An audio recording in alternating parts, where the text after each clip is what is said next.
Hello everyone, मेरा नाम है सोनम कुमारी और मैं आप सभी के लिए आज लेकर आ गई हूँ बहुत इम्पोर्टेंट, हम बोल सकते हैं कि टॉपिक है। उस टॉपिक का हमारा नाम क्या है? Official language. इसे हम लोग हिंदी में क्या कहते हैं? राजभाषा।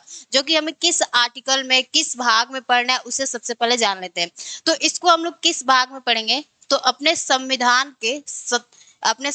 के 17वें भाग में पढ़ेंगे। और किस आर्टिकल्स में पढ़ेंगे? तो आर्टिकल 343 से लेके आर्टिकल 351 तक हमें क्या पढ़ना है? अपने ऑफिशियल लैंग्वेज के बारे में पढ़ना है, अपने राजभाषा के बारे में पढ़ना है। अभी आपका ऑफिशियल लैंग्वेज क्या होता है, राजभाषा का मतलब क्या होता है, थोड़ा सा यहाँ से हम लोग क्या करते हैं, इसे हम लोग साधारण भाषा में समझने की कोशिश करते हैं। ठीक है। अगर हम आपसे पूछें कि हमारे देश का यानी हमारे भारत का राष्ट्रीय भाषा क्या है, यानी हमारे इंडिया का नेशनल लैंग्वेज क्या है, तो आप सभी का बहुत से अधिकतर लोगों का आंसर क्या आएगा कि हमारे देश का जो राष्ट्रीय भाषा है वह क्या है? हिंदी है। लेकिन ये जो हिंदी है यह हमारे देश की क्या है? राष्ट्रीय भाषा नहीं है। क्यों? क्योंकि हमारे देश की कोई अभी तक राष्ट्रीय भाषा नहीं बनाई गई है। आप सभी को लगता होगा कि जो हमारी हिंदी है वो हमारे देश की राष्ट्रीय भाषा है, लेकिन ऐसा नहीं है। ये जो हमारा हिंदी है वह क्या है? हमारा ऑफिशियल लैंग्वेज है। ऑफिशियल लैंग्वेज का मतलब क्या होता है? आधिकारिक भाषा। ऑफिशियल लैंग्वेज मतलब होता है काम काज की भाषा। यानी हमारे संघ के जितने भी काम होंगे, कार्यवाही होगी, वह कैसे होगी? तो आपके हिंदी भाषा में होगी। तो उसी को हम लोग क्या कहते हैं? ऑफिशियल लैंग्वेज कहते हैं। तो आपको ऑफिशियल लैंग्वेज समझ में आ गया कि हमारा ऑफिशियल लैंग्वेज क्या होता है? तो आपके काम काज का भाषा, यानी जो भी हमारी संसद की कार्यवाही होती है या संघ का कार्य होता है वह किस में होगा? तो हिंदी में होगा। अब आप ये मत समझ लेना कि जो हमारे देश का जो भाषा होता है, यानी हमारे भारत का जो नेशनल लैंग्वेज है वह हिंदी है। हमारे देश का कोई भी नेशनल लैंग्वेज नहीं है। अगर हम लोग अपने देश का नेशनल लैंग्वेज हिंदी बनाते भी हैं तो आपको पता होगा कि हमारे साउथ में बहुत से ऐसे स्टेट है जिनका अपना लोकल लैंग्वेज है, जैसे मलयालम है, कन्नड़ है, किसी का तेलुगु है, और ज्यादातर वो लोग क्या करते हैं? इंग्लिश का यूज करते हैं। तो जो हमारे साउथ के स्टेट है वह क्या हो जाएंगे? बहुत बड़े लेवल पर क्या कर देंगे? प्रोटेस्ट कर देंगे, क्योंकि उनका मानना होगा कि हिंदी चूंकि हमें आती नहीं है और आप कैसे हिंदी को नेशनल लैंग्वेज घोषित कर सकते हैं। तो इसलिए जो हिंदी है वह हमारे देश का नेशनल लैंग्वेज नहीं है। वह क्या है? आपका ऑफिशियल लैंग्वेज है। हमने ऑफिशियल लैंग्वेज बता दिया क्या होता है? हमारे काम काज की भाषा। आपके एक राज्य के हमारे एक से अधिक ऑफिशियल लैंग्वेज है। जैसे आपका यूपी हो गया, यूपी के दो ऑफिशियल लैंग्वेज है, हिंदी है, उर्दू है। जैसे बिहार हो गया, बिहार के भी दो ऑफिशियल लैंग्वेज है, एक हिंदी है और एक उर्दू है। और अगर हम लोग महाराष्ट्र की बात करते हैं तो महाराष्ट्र का बस एक ही ऑफिशियल लैंग्वेज है, वह क्या है? आपका मराठी है। और अगर गोवा की बात करते हैं तो गोवा में दो ऑफिशियल लैंग्वेज है, एक आपका मराठी है और दूसरा कोंकणी है। तो इस तरह हम लोग क्या देखते हैं कि हमारे देश के राज्यों में कई सारे एक से अधिक ऑफिशियल लैंग्वेज को उन्होंने बनाया है। तो ऑफिशियल लैंग्वेज का मतलब क्या होता है? राजभाषा का मतलब क्या होता है? हमारे काम काज की भाषा। तो अब हम लोग क्या करते हैं, अपने हमारे जितने भी 343 से लेकर 351 तक जितने भी हमारे संविधान में आर्टिकल्स है, जो कि हमारे संविधान के भाग 17 में दिए गए हैं, उसको हम लोग क्या करेंगे? एक एक करके पढ़ेंगे। और फिर हम लोग ये भी जानेंगे कि हमारे मूल संविधान में पहले 14 भाषा हुआ करते थे, लेकिन वर्तमान में आज हमारे संविधान में 22 भाषाएं होंगे। तो हम लोग जानेंगे कि जो सिंधी है, कोंकणी है, मणिपुरी है, नेपाली है, मैथिली, संथाली, बोडो, डोंगरी, ये सब कैसे हमारे संविधान में किस संशोधन द्वारा जोड़ा गया था, क्योंकि यहाँ से भी क्वेश्चन आपके एग्जाम में पूछे जाते हैं। ठीक है।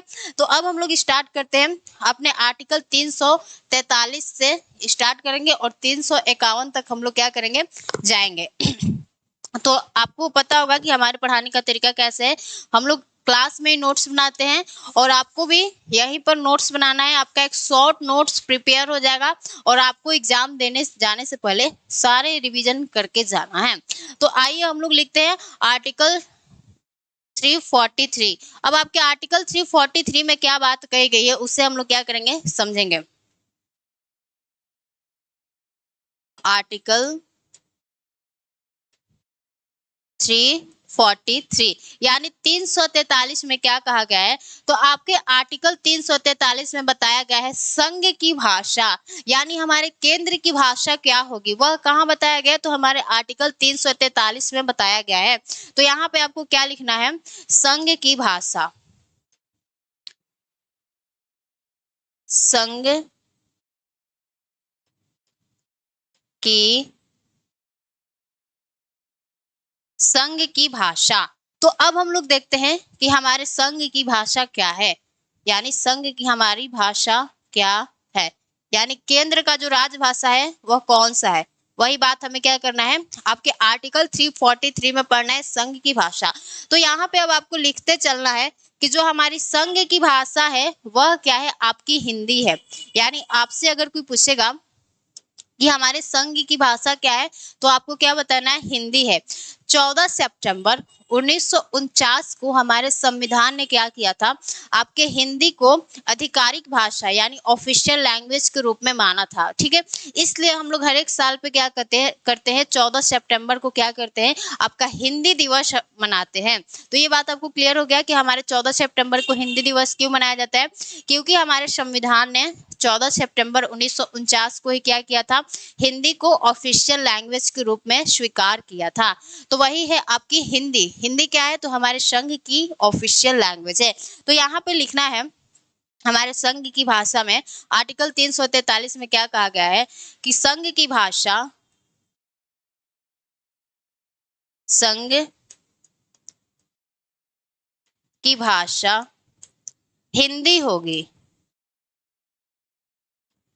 हिंदी होगी। तथा जो हमारी लिपि है, अगर आपसे कोई पूछेगा कि हमारे यहाँ पे लिपि कौन सी अपनाई जाती है, तो वह आपकी देवनागरी लिपि हो जाती है। तथा लिपि यहीं पे लिख लेते हैं, तथा लिपि,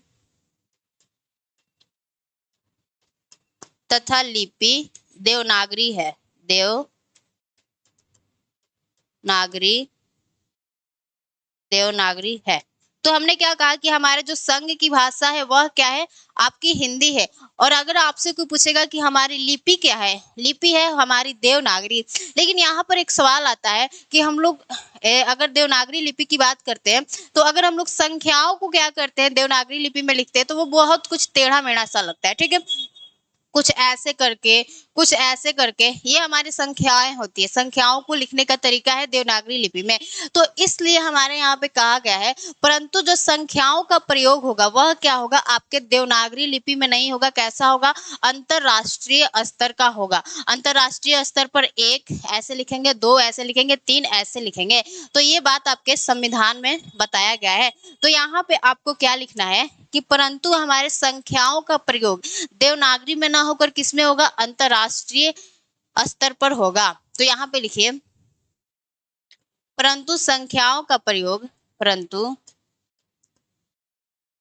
संख्याओं का, संख्याओं का प्रयोग, प्रयोग अंतरराष्ट्रीय होगा, अंतरराष्ट्रीय, अंतरराष्ट्रीय होगा, न कि देवनागरी, न कि देवनागरी। ठीक है, तो ये बात आपको पता चल गया कि हमारे जो संघ की भाषा है वह क्या है, आपकी हिंदी है। और जो हमारी लिपि है वह लिपि क्या है, देवनागरी है। ये बात आपको समझ में आ गया। लेकिन हमने क्या बताया कि परंतु संख्याओं का जो प्रयोग होगा वह क्या होगा, आपका अंतरराष्ट्रीय होगा, न कि देवनागरी होगा। ऐसे बहुत से लोगों को समझ में नहीं आएगा। ठीक है, अब हमें क्या लिखना है, जो हमारा सेकंड पॉइंट है वह क्या है कि हमारे 14 सितंबर 1949 को संविधान सभा ने क्या किया था, हिंदी को ऑफिशियल लैंग्वेज के रूप में माना था। यह भी बात आप लोग लिख लेते हैं। 14 सितंबर 1949 को संविधान सभा ने, संविधान सभा ने हिंदी को ऑफिशियल लैंग्वेज के रूप में स्वीकार किया था। Official, official language, official language, language के रूप में स्वीकार किया था। ठीक है, स्वीकार किया था, किया था। ये बात आपको पता चल गया ये बात आपको याद रखना है। इसलिए हम लोग क्या करते हैं, अब यहाँ पे लिखना है, इसलिए 14 सितंबर को हम लोग क्या करते हैं, हिंदी दिवस के रूप में अपनाते हैं। इसलिए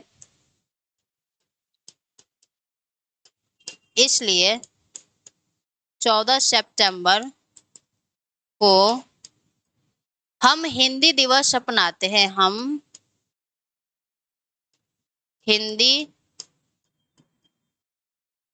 दिवस मनाते हैं, अपनाते नहीं, ठीक है, मनाते हैं, सॉरी, मनाते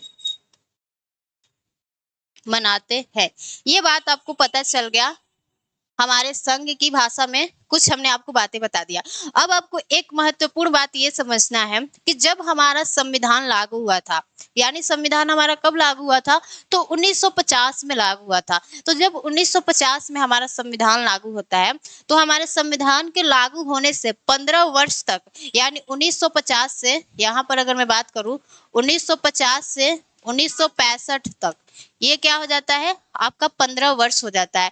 तो हमारे 15 वर्ष तक ही केवल हमारे अंग्रेजी भाषा को ऑफिशियल लैंग्वेज के रूप में जारी रखने की बात कही गई थी। क्योंकि आपको पता होगा कि हमारे यहाँ पे पहले किसका कब्जा था, ब्रिटिशर्स का कब्जा था।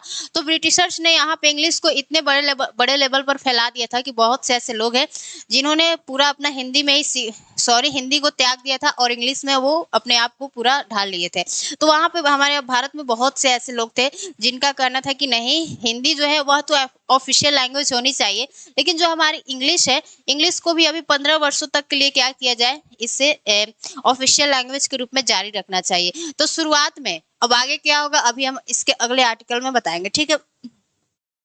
यहाँ पे आपको लिखना है, संविधान के लागू होने से 15 वर्ष तक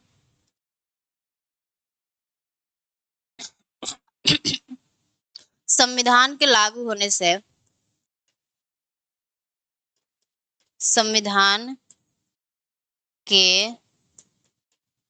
लागू होने से 15 वर्ष यानी 1950 से, यहाँ पे ब्रैकेट में लिख लीजिए, 1950 से 1965 तक ही केवल अंग्रेजी को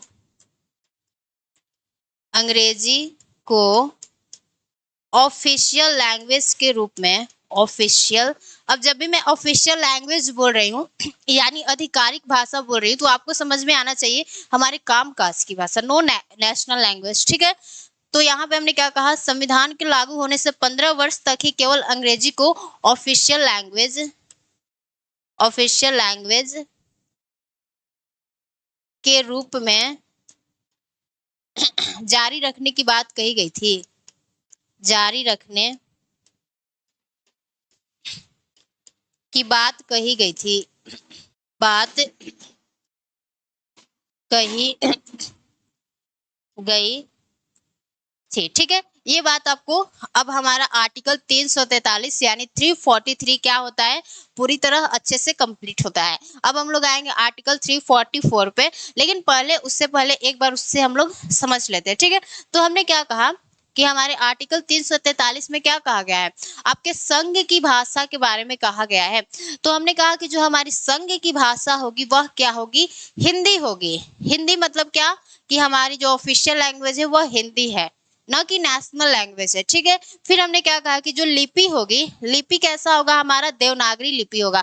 अब आपको पता होगा लिपि को अगर हम लोग क्या करते हैं, अपने संख्याओं का प्रयोग देवनागरी लिपि में लिखते हैं 1 2 3, तो अजब सा लगता है, किसी को समझ में नहीं आता है, बहुत से बच्चों को, अब के तो बच्चों को और नहीं समझ में आएगा।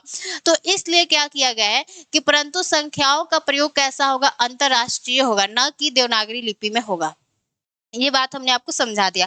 फिर हमने कहा कि हमारे 14 सितंबर 1949 को संविधान सभा ने क्या किया था, आपके हिंदी को ऑफिशियल लैंग्वेज के रूप में यानी आधिकारिक भाषा के रूप में क्या किया था, स्वीकार किया था। इसलिए हम लोग क्या करते हैं, प्रत्येक वर्ष पे 14 सितंबर को क्या करते हैं, हिंदी दिवस के रूप में मनाते हैं। ये बात आपको हमने बता दिया। फिर हमने कहा कि जब हमारा संविधान लागू होता है तो संविधान के लागू होने से 15 वर्ष तक यानी 1950 से 1965 तक ही केवल बोला गया था कि अंग्रेजी को क्या किया जाए, ऑफिशियल लैंग्वेज के रूप में रखा जाए। अब आगे क्या होता है, आगे के आर्टिकल्स में पता चलेगा, ठीक है, कि हमारा इंग्लिश जो है वह हमेशा के लिए जारी रहेगा कि नहीं रहेगा। इसके लिए बहुत से ऐसी हमारी समितियां बनी है, उन समिति का हम लोग क्या करेंगे, यहाँ पे चर्चा करेंगे। तो अब हम लोग आ जाते हैं आपके आर्टिकल 344 पे। यहाँ पे लिखना है आर्टिकल 344। तो आपके आर्टिकल 344 में क्या कहा गया है कि हमारे राजभाषा के लिए क्या बनना चाहिए, एक आयोग बनना चाहिए और एक संसदीय समिति बनना चाहिए। यानी ऑफिशियल लैंग्वेज के बारे में अगर कोई भी मुद्दा होगा, कोई भी बात होगा, कोई भी ऐसा काम होगा जो कि करना होगा तो कौन करेगा, तो उसके लिए बताया गया है आर्टिकल 344 में कि उसके लिए आप एक आयोग बनाइए या क्या कर सकते हैं, आप संसदीय समिति बना सकते हैं। तो ये क्या हो जाता है हमारा संसदीय समिति, ठीक है। तो देखिए यहाँ पे क्या लिखना है, अब यहाँ पे लिखिए, अब लिख लीजिए फिर हम आपको बता रहे हैं, ठीक है। राजभाषा के लिए, राजभाषा के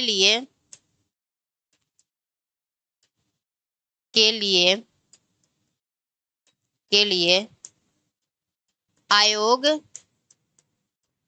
एवं समिति का गठन, समिति नहीं संसदीय समिति लिखेंगे, ठीक है, एवं संसदीय समिति का गठन, संसदीय समिति का गठन। तो हमने क्या कहा, ध्यान से सुनना है कि आर्टिकल 344 में क्या कहा गया है, राजभाषा के लिए यानी जो हमारी ऑफिशियल लैंग्वेज है, राजभाषा के लिए एक आयोग एवं संसदीय समिति का गठन आपको करना है। अब सवाल आता है कि हमारे इंग्लिश को क्या हमेशा के लिए रखा जाए कि नहीं रखा जाए। तो इसी के जांच के लिए यानी जो अब हमारे भारत में बहुत से ऐसे क्वेश्चन उठ रहे थे कि क्या जो हमारा इंग्लिश है अब 15 वर्ष तक ही इसे समाप्त कर देना चाहिए कि क्या इसे जारी रख देना चाहिए हमेशा के लिए। तो इन सभी मुद्दों को हल करने के लिए हमारे यहाँ पे भारत में क्या की जाती है, राष्ट्रपति की अध्यक्षता में 1955 में क्या किया जाता है, एक आयोग बनाया जाता है। उस आयोग का नाम क्या था, बीजी खेर आयोग, ठीक है, यानी बीजी खेर की अध्यक्षता में बनाया गया था, इसलिए उस आयोग का नाम क्या था, बीजी खेर। तो आपको समझ में आ गया कि हमारा इंग्लिश चूंकि 15 वर्ष तक के लिए बनाया गया था, लेकिन फिर अब सवाल आता है कि क्या इसे आगे बढ़ाया जाए कुछ वर्षों के लिए कि क्या इसे हमेशा के लिए जारी कर दिया जाए। उसके लिए एक आयोग बनता है राष्ट्रपति की अध्यक्षता में, कब, तो 1955 में ही बनता है। तो यहाँ पे लिखिएगा, अब यहाँ पे मैं डायरेक्ट लिख रही हूँ कि राष्ट्रपति की अध्यक्षता में 1955 में एक आयोग बनता है। यहाँ पे मैं लिख रही हूँ, देखिए यहाँ पे लिखना है राष्ट्रपति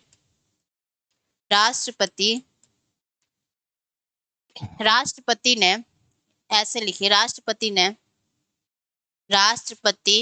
ने बीजी खेर की अध्यक्षता में, बीजी खेर की अध्यक्षता में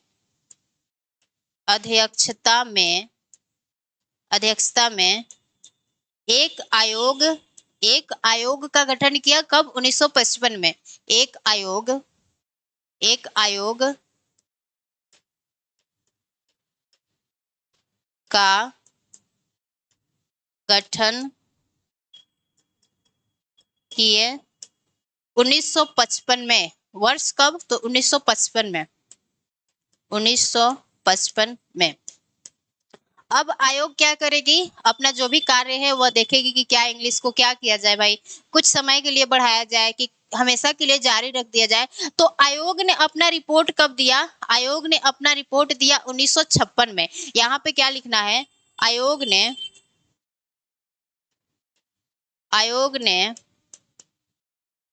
अपना रिपोर्ट कब दिया भाई, जब अब सारा काम कर लिया तो अपना क्या करेगी, अब रिपोर्ट देगी। तो आयोग ने अपना रिपोर्ट 1956 में दिया, 1956 में में दिया। ठीक है, अब आयोग ने जब अपना रिपोर्ट 1956 में दे दिया, तो आयोग के रिपोर्ट की समीक्षा करने के लिए यानी उसका रिव्यू करने के लिए 1957 में क्या बनाया जाता है, आपका एक संसदीय समिति बनाया जाता है। तो यहाँ पे आपको क्या लिखना है, आयोग के रिपोर्ट की समीक्षा करने के लिए, अब यहाँ पे लिखिए, चलिए मैं ऐसे लिख देती हूँ। ठीक है, आयोग के रिपोर्ट की समीक्षा करने के लिए, रिपोर्ट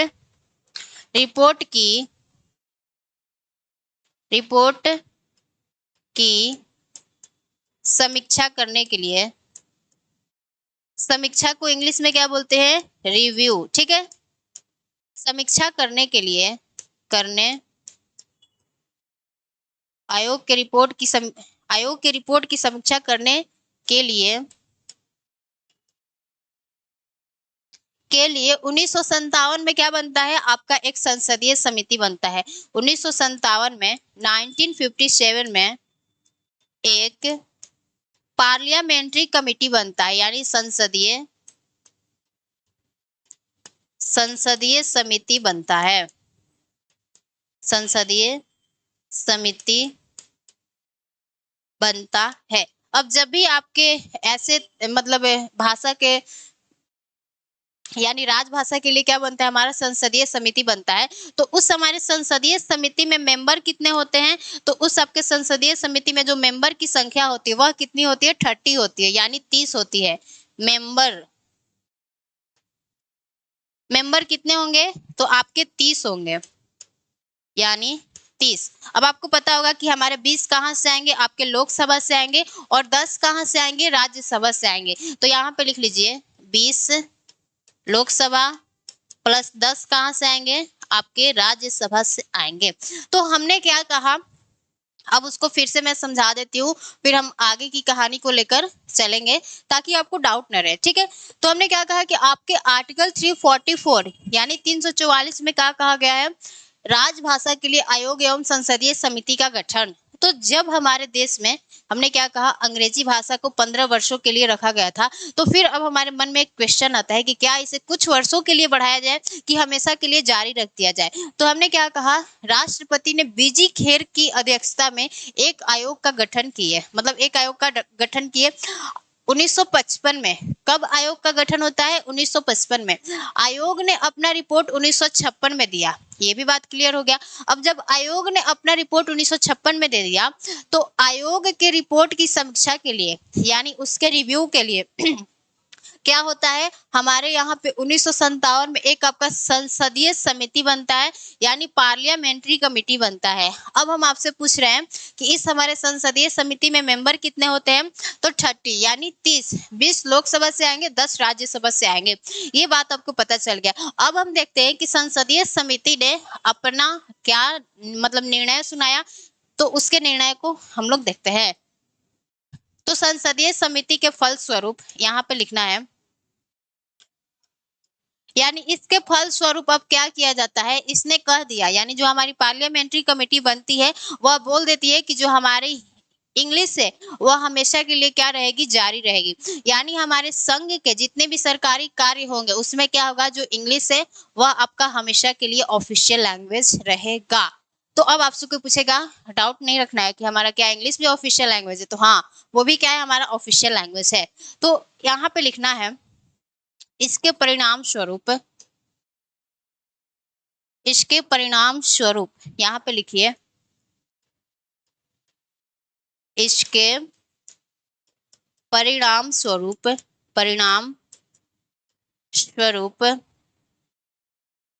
संसद ने संघ के सभी सरकारी कार्यों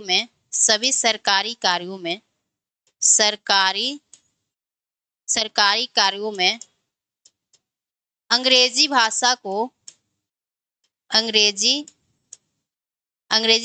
को जारी रखने की बात कही। अंग्रेजी भाषा को हमेशा के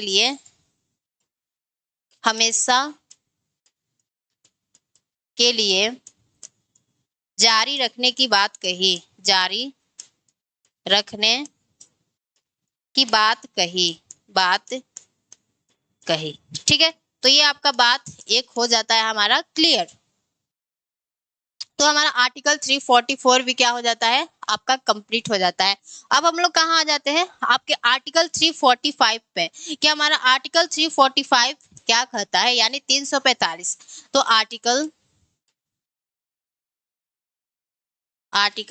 345, ठीक है। तो आर्टिकल 345 में क्या कहा गया है, आपके राज्य के लिए, यानी जो हमारे भारत में जो भी स्टेट है उसके लिए राजभाषा बताया गया है कि हमारे यूपी की राजभाषा क्या होगी, बिहार की राजभाषा क्या होगी, वो सारी बातें इस आर्टिकल 345 में बताया गया है। ठीक है, तो राज्यों के लिए,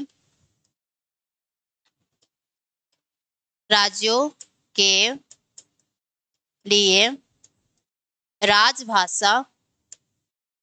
राजभाषा या बोल सकते हैं भाषा, ठीक है, भाषा क्या होगी वो बात हमारे आर्टिकल 345 में बताया गया है। तो अब आपको यहाँ पर क्या लिखना है, अब आपको यहाँ पर क्या लिखना है, मेरे साथ लिखना है कि यहाँ पे आपको क्या लिखना है कि हमारे एक राज्य की एक से अधिक क्या हो सकती है, राजभाषा हो सकती है। हम जैसे आपको एग्जाम्पल दिखाएंगे, तो यहाँ पे लिखिए आर्टिकल 345 में ही एक राज्य की एक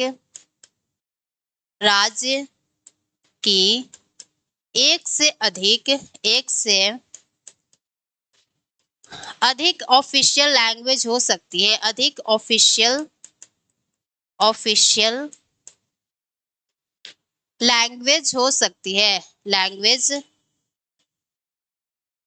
हो सकती है। ठीक है, हमने क्या कहा, मेरे बातों को ध्यान से सुनना है कि हमारी जो स्टेट है यानी जो हमारे राज्य है वह अपना स्वतंत्र है, कि हमारी जो विधानमंडल है यानी जो हमारी विधानसभा है वह जैसे भाषा को अपने लिए क्या समझे, उचित समझे, या अपने मतलब उसमें आराम होता है उसको, मतलब समझ में आता है, उस भाषा को क्या कर सकती है, वह ऑफिशियल लैंग्वेज के रूप में उसे स्वीकार कर सकती है। उसमें कोई बाध्यता नहीं है कि नहीं आपको इंग्लिश ही करना है, नो, इट इज नॉट मतलब मैंडेटरी। ठीक है, तो हमने क्या कहा कि एक राज्य की एक से अधिक ऑफिशियल लैंग्वेज हो सकती है।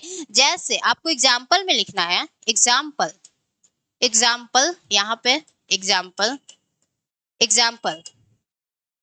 एग्जाम्पल में हम लोग लिखेंगे किसका, जैसे हम लोग लिख सकते हैं आपके यूपी का, तो यूपी की हमारी दो ऑफिशियल लैंग्वेज है, यहाँ पे लिखना है यूपी की दो ऑफिशियल लैंग्वेज है, ऑफिशियल लैंग्वेज है। जैसे आपकी एक हिंदी हो गई और हमारी सेकंड क्या हो जाती है, उर्दू हो जाती है, हिंदी एंड उर्दू। तो इस तरह हम लोग क्या देखते हैं कि यह कोई राज्यों पे बाध्यता नहीं है कि आपके यहाँ पे क्या होना चाहिए, जो ऑफिशियल लैंग्वेज है इंग्लिश होना चाहिए या एक ऑफिशियल लैंग्वेज होना चाहिए। हम लोग क्या देख रहे हैं कि हमारे यूपी में हम लोग दो ऑफिशियल लैंग्वेज को देखते हैं, और जैसे हम लोग बिहार की बात करते हैं, बिहार, अगर जैसे हमारा बिहार है तो बिहार की भी क्या है, दो अपनी ऑफिशियल लैंग्वेज है, एक इसका हिंदी है, एंड सेकंड क्या है इसका उर्दू है। ठीक है, ये बात आपको समझना है। अगर हम लोग गोवा की बात करते हैं, ठीक है, गोवा की बात करते हैं तो गोवा की भी क्या है, दो ऑफिशियल लैंग्वेज है, एक क्या है मराठी है और सेकंड क्या है कोंकणी है। तो यहाँ पे लिखिए कोंकणी और मराठी। ठीक है, कोंकणी और मराठी। अगर हम लोग मिजोरम की बात करते हैं तो मिजोरम का भी दो है, मिजोरम, ऐसे कुछ राज्यों के आपको ऑफिशियल लैंग्वेज पता होना चाहिए। इसके भी कितने हैं, दो है, एक इसका है Mizo and second is English. ठीक है, ये आपके मिजोरम का हो गया। अगर आपसे कोई अरुणाचल प्रदेश का पूछेगा तो अरुणाचल प्रदेश का ऑफिशियल लैंग्वेज क्या है, मेरे साथ बोलिए इंग्लिश। यहाँ पे लिखो अरुणाचल प्रदेश, अरुणाचल प्रदेश। अरुणाचल प्रदेश का क्या है? इंग्लिश। इंग्लिश हो गया। तो ऐसे आपको करके मतलब गूगल्स पे और भी राज्यों का क्या देखना है? ऑफिशियल लैंग्वेज देखना है। अब सारे स्टेट का ऑफिशियल लैंग्वेज तो हम यहाँ पे लिखवा नहीं सकते क्योंकि मुमकिन नहीं है, ठीक है। तो इस तरह क्या होता है, हमने देखा कि आर्टिकल 345 में क्या बताया गया है, आपके राज्यों के लिए राजभाषा यानी भाषा। तो राज्यों के लिए यह कोई बाध्यता नहीं है कि आपको इंग्लिश भाषा या हिंदी भाषा का ही प्रयोग करना है। वह जैसा उचित समझे और जैसा उससे कंफर्टेबल हो वह क्या कर सकता है, उस भाषा को ऑफिशियल लैंग्वेज के रूप में मान सकता है। आपका ये बात क्लियर हो गया। अब हम लोग आते हैं आर्टिकल 346 पे। Article article 346 article 346। तो आर्टिकल आपके 346 में क्या बताया गया है? आर्टिकल 346 में बताया गया है कि एक राज्य और दूसरे राज्य के बीच में संवाद की भाषा क्या होगी, और क्या बताया गया है, एक मतलब और केंद्र और राज्य के बीच में क्या होगी, मतलब संवाद की भाषा क्या होगी यानी राजभाषा क्या होगी। तो यहाँ पे पहले हम लिख रहे हैं फिर आपको बता रहे हैं, ठीक है। एक राज्य से दूसरे राज्य के बीच दूसरे राज्य के बीच तथा केंद्र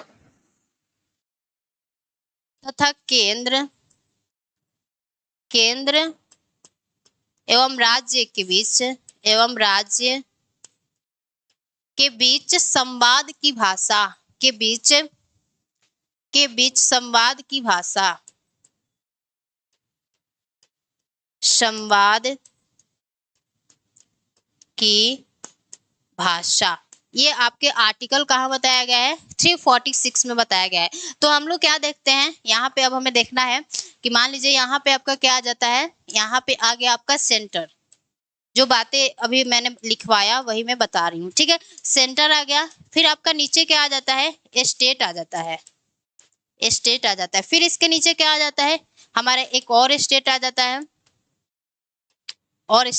ठीक है। तो हमने आर्टिकल 346 में आपसे क्या कहा है कि एक राज्य से दूसरे राज्य के बीच यानी यूपी और बिहार के बीच, आपको एग्जांपल दे रही हूँ, ठीक है, तथा केंद्र एवं राज्य के बीच संवाद की भाषा, केंद्र हमारा पार्लियामेंट और जैसे कोई राज्य हो सकता है, ठीक है। तो उनके बीच की जो संवाद की भाषा होगी, बोल मतलब काम करने की जो भाषा होगी वह कौन सी होगी।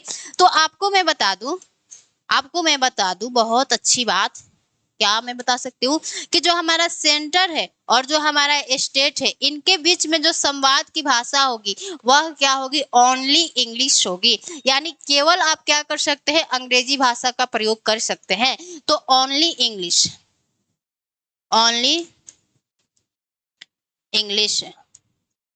Only English. अब आता है हमारे एक स्टेट से दूसरे स्टेट के बीच में कौन सी भाषा का प्रयोग हो सकता है। तो आपके एक स्टेट से दूसरे स्टेट के बीच में आपके हिंदी या इंग्लिश किसी भी भाषा का क्या हो सकता है, प्रयोग हो सकता है। स्टेट के बीच में क्या हो सकता है, हिंदी एंड इंग्लिश, ठीक है, हिंदी एंड इंग्लिश। ये आपका हो गया भाषा। कैसे, केंद्र एवं राज्य के बीच में क्या होगी, तो केवल इंग्लिश भाषा का प्रयोग होगा। और आपके दो राज्यों के बीच में जो संवाद की भाषा है वह क्या होगी, हिंदी हो सकती है या इंग्लिश हो सकती है। यानी यूपी बिहार को आपस में कुछ बात करना होगा तो कौन सी भाषा में करेंगे, हिंदी में या इंग्लिश में। और अगर पार्लियामेंट को यूपी के विधानसभा के मतलब हमारे एमएलए से बात करना होगा तो किस भाषा में होगा, वह केवल क्या होगा, आपके इंग्लिश लैंग्वेज में होगा। तो ये बात हमने आपको बता दिया, 346 भी बता दिया। अब हम आते हैं आपके आर्टिकल 347 पे। आर्टिकल 347 पे, तो आपके आर्टिकल 347 में क्या बताया गया है, इसमें कहा गया है कि हमारे मान लीजिए कोई राज्य है, ये हमारा मान लीजिए महाराष्ट्र हो गया। तो इस महाराष्ट्र राज्य में क्या हो रही है कि यहाँ पे कुछ एक ऐसी जनसंख्या है, मतलब जनसंख्या का एक ऐसा समूह है जो कि क्या कर रही है, अपना एक उनका अलग लैंग्वेज है और वह क्या करना चाहती है कि राज्यपाल से उनका मांग है कि हमें इस लैंग्वेज को, हमारे इस लैंग्वेज को आप क्या कीजिए, ऑफिशियल लैंग्वेज घोषित कर दीजिए। तो हमने क्या कहा कि मान लीजिए ये कोई राज्य है और वहां की किसी एक जनसंख्या समूह द्वारा बोली जाने वाली किसी भाषा को उनके मांग पर राज्यपाल जो है वह क्या कर सकते हैं, उस भाषा को ऑफिशियल लैंग्वेज का दर्जा दे सकते हैं। तो ये बात हमने आपको बताया। तो यहाँ पे आपको लिखना है किसी जनसंख्या समूह द्वारा किसी राज्य के, किसी राज्य के जनसंख्या समूह द्वारा, जनसंख्या समूह द्वारा, समूह द्वारा बोले जाने वाले भाषा को, बोले बोले जाने वाले भाषा को, बोले जाने वाले भाषा को राज्यपाल, भाषा को राज्यपाल, राज्यपाल, राज्यपाल राजभाषा का दर्जा दे सकते हैं, राजभाषा, राजभाषा का दर्जा दे सकते, दे सकते, सकते हैं। ठीक है, ये बात हमने आपको 347 में बता दिया कि किसी राज्य की जनसंख्या समूह द्वारा बोले जाने वाले भाषा को राज्यपाल राजभाषा का दर्जा दे सकते हैं। अब हम लोग आ जाते हैं आपके आर्टिकल 346 348 में, यानी आर्टिकल 348 में क्या कहा गया है। आर्टिकल 348 इसमें बताया गया है आपके सुप्रीम कोर्ट और आपके हाई कोर्ट के लिए भाषा कौन सी होगी। तो यहाँ पे लिखिए supreme court, supreme court, supreme court and high court, high court के लिए भाषा के लिए प्रयोग किए जाने वाली भाषा, प्रयोग की जाने वाली भाषा, जाने वाली भाषा, वाली भाषा। ठीक है, तो मैं आपको बता दूं एक आपको प्यारा सा बात कि जो हमारे सुप्रीम कोर्ट के जितने भी हमारे कार्य हैं वह क्या होंगे, केवल इंग्लिश भाषा में होंगे। तो आपको क्या याद रखना है कि जो हमारा सर्वोच्च न्यायालय है, सर्वोच्च न्यायालय के सभी कार्य क्या होंगे, केवल इंग्लिश भाषा में होंगे। लेकिन आपका जो हाई कोर्ट है, हाई कोर्ट में क्या सकता है, क्या हो सकता है, तो आपके राष्ट्रपति या राज्यपाल की सूचना पर, मतलब आपको राष्ट्रपति या राज्यपाल से क्या लेना होगा, एक आदेश लेना होगा कि हम क्या करना चाहते हैं, हिंदी भाषा का प्रयोग करना चाहते हैं। तब आपके हाई कोर्ट में क्या हो सकता है, हिंदी भाषा का प्रयोग किया जा सकता है। तो यहाँ पे क्या आपको लिखना है कि हमारे सर्वोच्च न्यायालय के सभी कार्य किसमें होंगे, केवल इंग्लिश भाषा में होंगे। तो सर्वोच्च न्यायालय के, सर्वोच्च न्यायालय के, न्यायालय के सभी कार्य, सभी कार्य केवल अंग्रेजी भाषा में होंगे, केवल अंग्रेजी भाषा में होंगे, भाषा में होंगे। जैसे आपका सुप्रीम कोर्ट में हियरिंग होता है यानी सुनवाई होती है, तो वह कैसे लैंग्वेज में होगी, केवल इंग्लिश भाषा में होगी। भले आपको समझ में आए या नहीं आए, लेकिन जो हमारे जज है वह कैसे लैंग्वेज का प्रयोग करेंगे, इंग्लिश लैंग्वेज का प्रयोग करेंगे। परंतु यहाँ पे लिख लीजिए, लेकिन आपके हाई कोर्ट में क्या हो सकता है, बट हाई कोर्ट में, बट हाई कोर्ट में, हाई कोर्ट में राष्ट्रपति, राष्ट्रपति या राज्यपाल, राष्ट्रपति या राज्यपाल, या राज्यपाल की आदेश पर, आदेश बोल सकते हैं या आदेश मतलब ऑर्डर, आदेश पर, आदेश पर, ठीक है, आदेश, आदेश पर, आदेश पर हिंदी भाषा का प्रयोग हो सकता है। हिंदी लैंग्वेज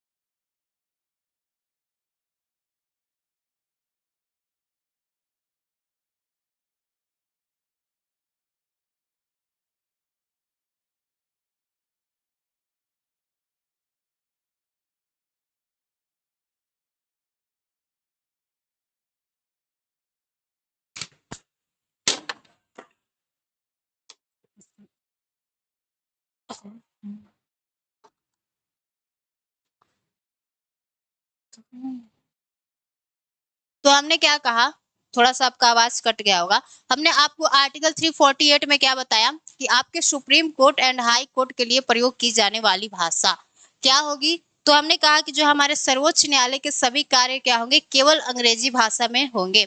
लेकिन आपके हाई कोर्ट में क्या हो सकता है, राष्ट्रपति या राज्यपाल के आदेश पर क्या हो सकता है, आपके हिंदी लैंग्वेज का प्रयोग हो सकता है। यानी सुप्रीम कोर्ट में हमारी जितने भी हियरिंग होगी, यानी वो जो जज है वह क्या करेंगे, इंग्लिश भाषा का प्रयोग करेंगे, भले आपको समझ में आए या ना आए। ठीक है, अब हम लोग आते हैं आपके आर्टिकल 349 पर नहीं आएंगे, यानी 349 नहीं पढ़ेंगे, अब 350 पर आते हैं। ठीक है, तो आर्टिकल 350, तो आपके आर्टिकल 350 में क्या कहा गया है, मान लीजिए होता क्या है कि किसी एक व्यक्ति के घर में क्या होती है, चोरी होती है, और वह एक ऐसा व्यक्ति है जिसको अपना केवल लोकल लैंग्वेज ही आता है, जैसे तेलुगु हो गया, मलयालम हो गया, या कोंकणी हो गया, संथाली हो गया। तो अब उसे क्या करना है, उसके घर में चोरी होती है तो जाके अपने पास के जो थाना होगा वहां पे क्या करेगा, अपना कंप्लेन लिखवाएगा। तो क्या वह क्या करेगा कि उसको तो हिंदी आती नहीं है, तो वह अपने लोकल लैंग्वेज में केस नहीं लिखवा सकता, या आपसे जो वहां का केस लिखने वाला है वह बोलेगा कि नहीं, पहले आप जाओ हिंदी भाषा सीख कर आओ, तब हम आपका क्या करेंगे, केस दायर करेंगे।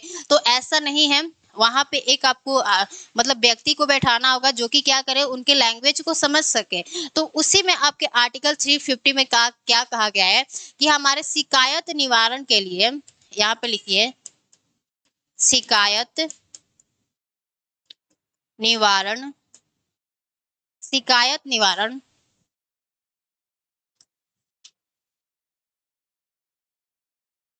शिकायत निवारण, निवारण में प्रतिनिधियों, प्रतिनिधियों,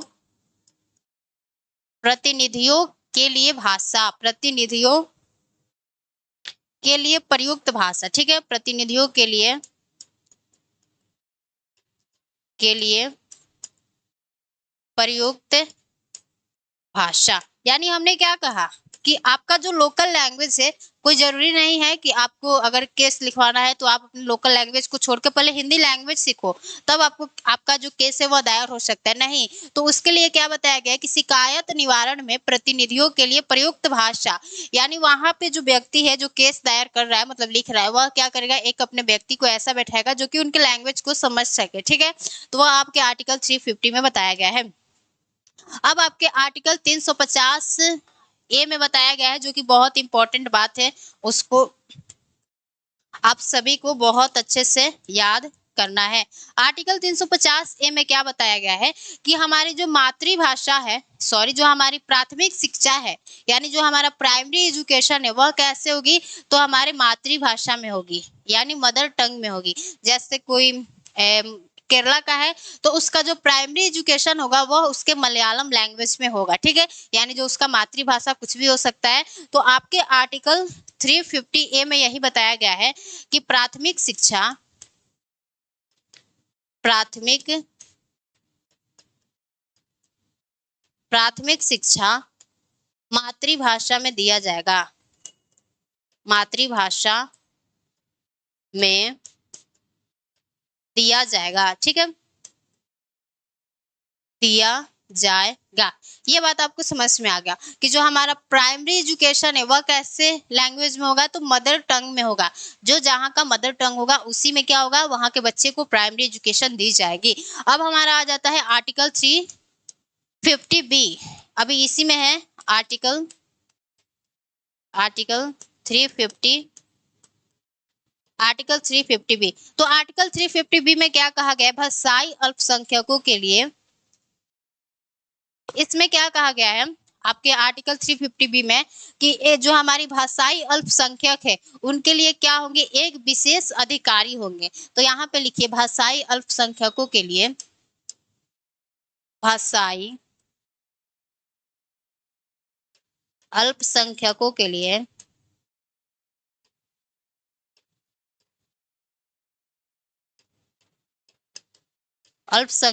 लिए एक विशेष अधिकारी, विशेष अधिकारी, ठीक है। तो हमने क्या कहा, आपके आर्टिकल 350B में क्या कहा गया है, भाषाई अल्पसंख्यकों के लिए एक विशेष अधिकारी, यानी हमारे कुछ भारत के ऐसे भी लोग हैं जिनका क्या है, वो क्या है हमारे लैंग्वेज के रूप में क्या है, माइनॉरिटी में है। माइनॉरिटी 3 प्रकार से हो सकता है, एक आपके लैंग्वेज के बेस पर, एक आपके रिलीजन के बेस पर, और एक आपके संख्या के बेस पर। यानी कुछ संख्या में कुछ लोग कम है तो वो भी क्या कहलाएंगे, माइनॉरिटी कहलाएंगे। तो वही कहा है भाषाई अल्पसंख्यकों के लिए, यानी कुछ ऐसे लोग जो कि हमारे क्या है भाषा के आधार पर क्या है माइनॉरिटी में है, तो उनके लिए क्या किया जाएगा, एक विशेष अधिकारी का क्या किया जाएगा, नियुक्ति किया जाएगा। आर्टिकल 350B में ये बात बताया गया है। अब हमारे आर्टिकल 351 में क्या आता है, बस हमारा लास्ट है आर्टिकल 351। तो आर्टिकल 351 में क्या कहा गया है कि हमारे हिंदी भाषा का विकास करना केंद्र का क्या होगा, कर्तव्य होगा। तो यहाँ पे लिखिए हिंदी भाषा का विकास करना, हिंदी भाषा का विकास करना केंद्र का कर्तव्य होगा, केंद्र का कर्तव्य होगा, कर्तव्य होगा, ठीक है। तो इस तरह हमारा कंप्लीट होता है, आपके जितने भी आर्टिकल्स थे वह कंप्लीट होता है। अब थोड़ा सा हमें देख लेना है कि हमारे संविधान में, मूल संविधान में कितने भाषा थे, और जो अभी हमारे 22 भाषा है वह कब किस संविधान संशोधन द्वारा जोड़े गए थे। वहां से आपके एग्जाम में बहुत सारे क्वेश्चन पूछे जाते हैं। तो यहाँ पे आप लोग लिखेंगे, यहाँ पे लिखेंगे कि हमारे मूल संविधान में, मूल संविधान में, संविधान के 8वीं अनुसूची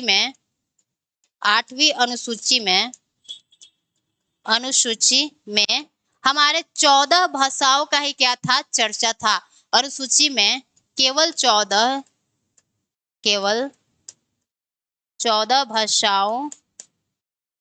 भाषाओं का ही वर्णन था, मतलब चर्चा था, का 14 भाषाओं का ही वर्णन था।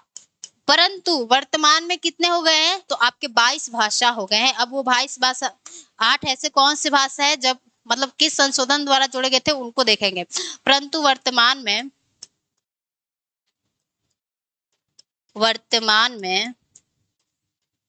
22 भाषा हैं, 22 भाषा हैं, ठीक है, 22 भाषा है। तो अब हम लोग देखते हैं कि आपकी 15वीं भाषा कौन सी थी, 16वीं कौन है, 17वीं कौन है, 18वीं कौन है, 19वीं कौन है, 20वीं कौन है, 21वीं कौन है, ऐसे करके 22वीं कौन है। तो यहाँ पे आपको लिखिएगा जो हमारी 15वीं भाषा है, 15वीं भाषा वह क्या है, हमारी सिंधी है। वह क्या है, आपकी सिंधी है। सिंधी को किस संशोधन द्वारा जोड़ा गया था, तो आपके 21वें संविधान संशोधन, यानी यहाँ पे लिख लीजिए 21 कॉन्स्टिट्यूशनल अमेंडमेंट एक्ट 1967 में इसको जोड़ा गया था। अब हमारा आता है 16वां भाषा, 16वीं भाषा, 16वीं भाषा, फिर ऐसे करके 17वीं भाषा आएगी, फिर आपकी 18वीं आएगी, देखिए, तो जो हमारी 16वीं भाषा है वह कौन सी हो जाती है? सिंधी हमारी हो जाती है कोंकणी, कोंकणी, फिर हो जाती है हमारी 17वीं मणिपुरी, मणिपुरी हो जाती है, फिर हमारी 18वीं कौन सी हो जाती है? आपकी नेपाली हो जाती है, नेपाली। तो ये 3 ऐसे लैंग्वेज है जो कि एक साथ में क्या होता है? संशोधन होता है और तीनों को जोड़ा जाता है हमारे संविधान में। तो कौन सा संशोधन होता है? तो हमारा 71वां संविधान संशोधन 1991 में होता है। अब ये जो मैं बात लिखवा रही हूँ, ये मोस्ट इम्पॉर्टेंट बात हम लिखवा रहे हैं, क्योंकि जब आप लोग क्या कर रहे होंगे, अगर प्रीवियस ईयर क्वेश्चन का एनालिसिस कर रहे होंगे, तो आपसे क्वेश्चन बहुत सारे पूछे गए हैं कि जो हमारी मणिपुरी भाषा है वह हमारे संविधान के किस संशोधन द्वारा हमारे संविधान में जोड़ा गया था। ठीक है, फिर हमारा सिंधी है, ऐसे नेपाली है। अब हमारा आ जाता है 19वीं, 20वीं, 21वीं, 22वीं, ये हमारे 4 भाषा बच जाते हैं। तो जो आपका अब हमारा यहाँ पे आ जाता है मैथिली, संथाली, बोडो, डोगरी। देखिए 19वीं भाषा हमारी आ जाती है मैथिली। उसका नाम क्या है? मैथिली। फिर आ जाती है हमारी संथाली, पहले एक बार लिख लूं, संथाली। फिर हमारी बोडो आ जाती है, बोडो। फिर हमारी लास्ट 22वीं जो कि हमारी है डोंगरी। ये हो गई हमारी 22 भाषाएं। ठीक है, तो ये कौन सी हो जाती है हमारी? भाई यहाँ पे लिखो, हमारी ये 20वीं हो जाती है, 20वीं। ये हमारी 21वीं हो जाती है बोडो, और ये हमारी 22वीं हो जाती है डोंगरी। ये हो गई हमारी 22 भाषाएं। इनको कब जोड़ा गया था वो भी याद रखना है। तो इनको जोड़ा गया था आपके 91th कॉन्स्टिट्यूशनल अमेंडमेंट एक्ट 2003 यानी 2003 में जोड़ा गया था। ये बात आपको बहुत अच्छे से ध्यान में रखना है। तो फिर से इसका रिवीजन कर लेते हैं। देखो, पहले हमारे 14 भाषाएं हुआ करती थी। 14 भाषा कौन सी थी वो जब टाइम मतलब कभी बाद बता देंगे, ठीक है। लेकिन अभी आपको देखना है कि 15वीं भाषा हमारी कौन है? सिंधी है, जो कि 21वें संविधान संशोधन 1967 द्वारा हमारे संविधान में जोड़ा गया था। फिर हमारी 16वीं कोंकणी, 17वीं मणिपुरी, 18वीं नेपाली, जो कि 71वें संविधान संशोधन 1991 द्वारा जोड़ा गया था। फिर आ जाती है हमारी 19वीं भाषा मैथिली, संथाली, बोडो, डोगरी 22वीं। यह आपके 91वें संविधान संशोधन 2003 में जोड़ा गया था। तो ये आपकी हो जाती है ऑफिशियल लैंग्वेज पूरी तरह कंप्लीट। तो आपको उम्मीद करते हैं कि ये जो सेशन है समझ में आया होगा। थोड़ा सा लास्ट में हमारा स्पीड बढ़ गया है, लेकिन कोई बात नहीं, आप लोग मतलब कि नॉर्मल पे ही देखिएगा, नॉर्मल पे बहुत अच्छे से समझ में आएगा। ठीक है, तो आज के लिए बस इतना ही रखते हैं, और तब तक के लिए सभी को जय हिंद, नमस्ते।